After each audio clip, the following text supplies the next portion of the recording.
ইনকিলাব মঞ্চের আহ্বায়ক শরীফ ওসমান হাদির মৃত্যুর পর থেকেই উত্তাল রাজধানীর শাহবাগ এলাকা। সকাল থেকে শাহবাগের চারপাশের সড়ক ব্লকেট করে বিক্ষোভ করছে আন্দোলনকারীরা। তাদের দাবি, ভারতের আগ্রাসন বন্ধের পাশাপাশি অবিলম্বে নিশ্চিত করতে হবে হাদির খুনিদের বিচার। বিস্তারিত জানাচ্ছেন মাহতাব মিনহাজ।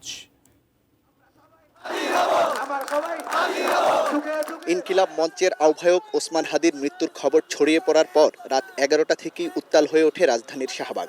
হাদির সমর্থক সহ সাধারণ মানুষ জড়ো হয়ে তাৎক্ষণিকভাবে শুরু করেন বিক্ষোভ। সময় গড়ানোর সঙ্গে সঙ্গে সে আন্দোলন রূপ নেয় বৃহৎ কর্মসূচিতে, যার প্রভাব পড়ে রাজধানীর বিভিন্ন এলাকায়। রাত পেরিয়ে সকাল হলেও শাহবাগ ছাড়েননি আন্দোলনকারীরা। সকালে উপস্থিতি কিছুটা কম থাকলেও বেলা বাড়ার সঙ্গে সঙ্গে বাড়তে থাকে মানুষের সংখ্যা। এ সময় আন্দোলনকারীদের পক্ষ থেকে ঘোষণা দেওয়া হয়, শুধু শাহবাগ নয়, সারা দেশে ব্লকেট কর্মসূচি পালন করা হবে। সকাল 9টা থেকে শাহবাগ মোড় সহ আশপাশের চারদিকের সড়ক ব্লকেট করে আন্দোলন জোরদার করেন তারা।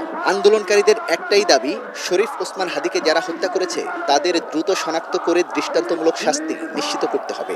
ম্যাক্স, দেশের সবচেয়ে শক্তিশালী 52.5 এনগ্রেডের পিসিসি সিমেন্ট। যে অবস্থা আমাদের রক্তক্ষরণ হইতেছে বোঝানোর ভাষা নাই। এখন আমরা ইন্টারিম সরকার তো কি দাবি জানাবো? তিনি তো আমাদের সরকার ছিল, তিনি যদি আমাদের একান্ত সরকারই থাকতো তাহলে খুনি বাইরে যাইতে পারে না। যে খুনের পিছনে দায় তাকে ফাঁসির কাঠগড়ায় দাঁড়া করা পর্যন্ত আমরা এই আন্দোলন চালিয়ে যাব ইনশাআল্লাহ। বিক্ষোভকারীরা বলেন, হাদির উপর হামলা কোনো একক ব্যক্তির উপর আঘাত নয়, এটি পুরো বাংলাদেশের উপর আঘাত। একই সঙ্গে ভারতের আগ্রাসন ও আধিপত্য বিরোধী স্লোগানে মুখর হয়ে ওঠে শাহবাগ এলাকা।